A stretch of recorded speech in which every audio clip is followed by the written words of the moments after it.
Hello, welcome to Data Engineer YouTube channel. In this video, we will see how we can basically create a virtual machine using Azure Portal. So let's get started.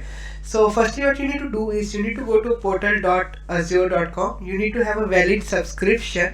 Once you have a valid subscription, then only you will be able to create a virtual machine.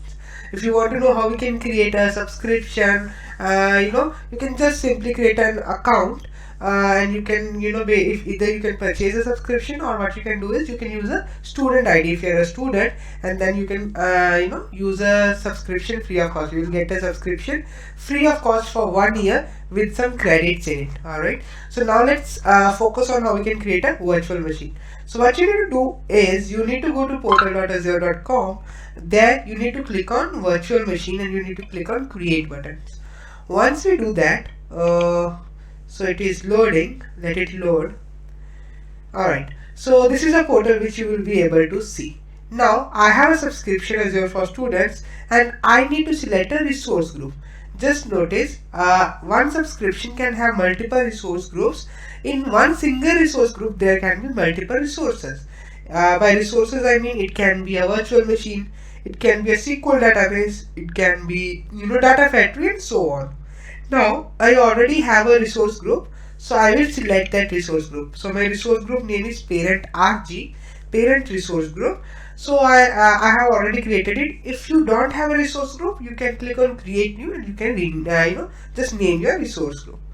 Now what you need to do is you need to give the virtual machine name. What you want to name your virtual machine. I'll just say Sukh G1's virtual machine VM. Alright, you need to select the region. I'm selecting East US, which is by default. Then we can even select further options related to availability part and so on. Image, which image I want. You want Ubuntu in your virtual machine, you want Windows, whatever you want, you can just click on that. I want Windows 10 Pro, so I'm selecting that. Right, so image means what you want, right?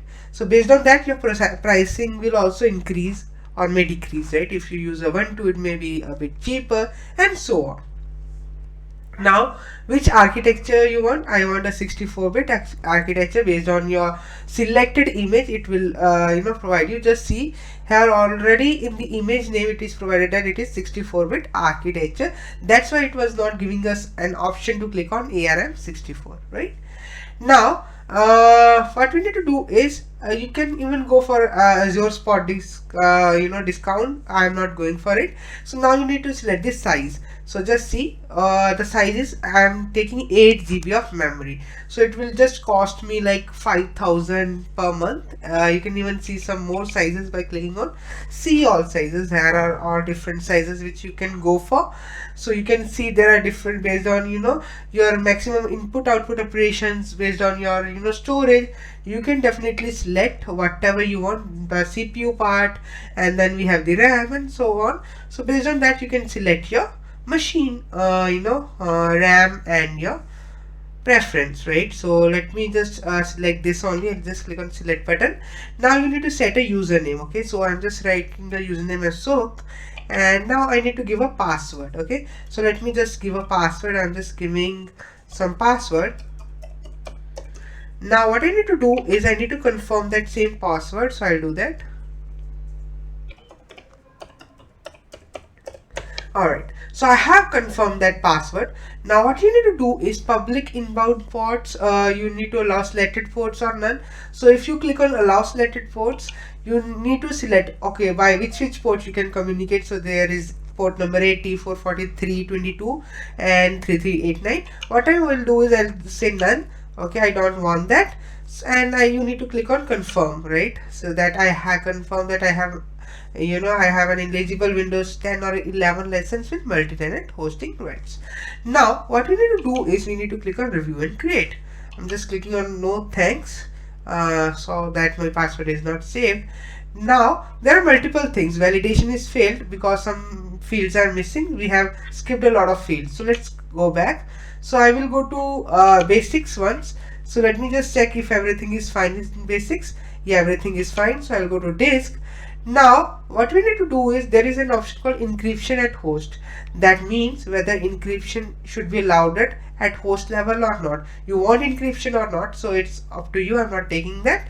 Now just see, we have operating system disk.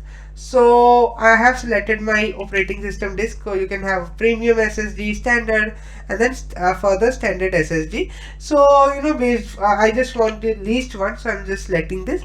Based on your requirement, you can select your SSD. Then what we have further is, just see, we have key management, so platform managed key, or you want the other one. So I'm just going for platform managed key, and I am I'm not enabling the ultra disk capability. So this is what I am doing, and based on that my disk thing is covered. Now I will go to networking. So it will automatically create a virtual network for me. Okay, so NIC network security group is basic. That means you must have seen in your hardware, whenever you are purchasing a laptop or a desktop, you have a NIC chip in your laptop or a desktop, which enables you to use internet, right, via Wi-Fi and all. So same way it will provide you a NIC card. All obviously it is virtual, but yeah, it will be provided, right? So it's all about that networking part. Then we have management. So we have defender part, like your basic defender is on. That means a bit of security is provided to you. Again, monitoring part, we have advanced part where we can have something related to custom custom data, the VM applications, and so on. And afterwards we have tags, if you want to tag this machine. So then we'll go for review and create. So let's see whether our validation is successful or not. So it's running the final validation check, and validation is passed. That means we are finally everything is fine, and we will be able to create a virtual machine. So the total subscription credit apply is 6.9163 INR per hour. So this is the virtual machine costing which you need to pay.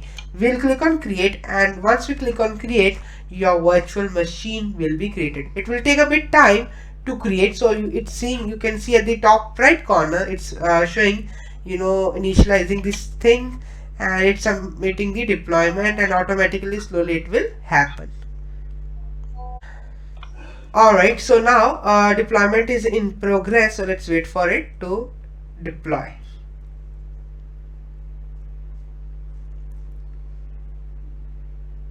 Alright, so as you can see at the top right corner, so deployment is finally successful. So we can go to the resource. So once you click on go to resource, you will see the virtual machine name, it's Ujjivan's VM, and now you can even connect with it. So everything, these are all the details. If you want to connect with your virtual machine, you can click on connect, and based on your connection, you can definitely connect with the machine. So you can even there are multiple SSH connection. If you want to connect with SSH, you can connect with that. If you want to connect with RTP, you can do with that. If you want to connect with Bastion, you can use that, right? It's all up to you how you want to connect with your virtual machine, right? So there are multiple ways to connect with your virtual machine. So I hope you got to know like how you can create a virtual machine.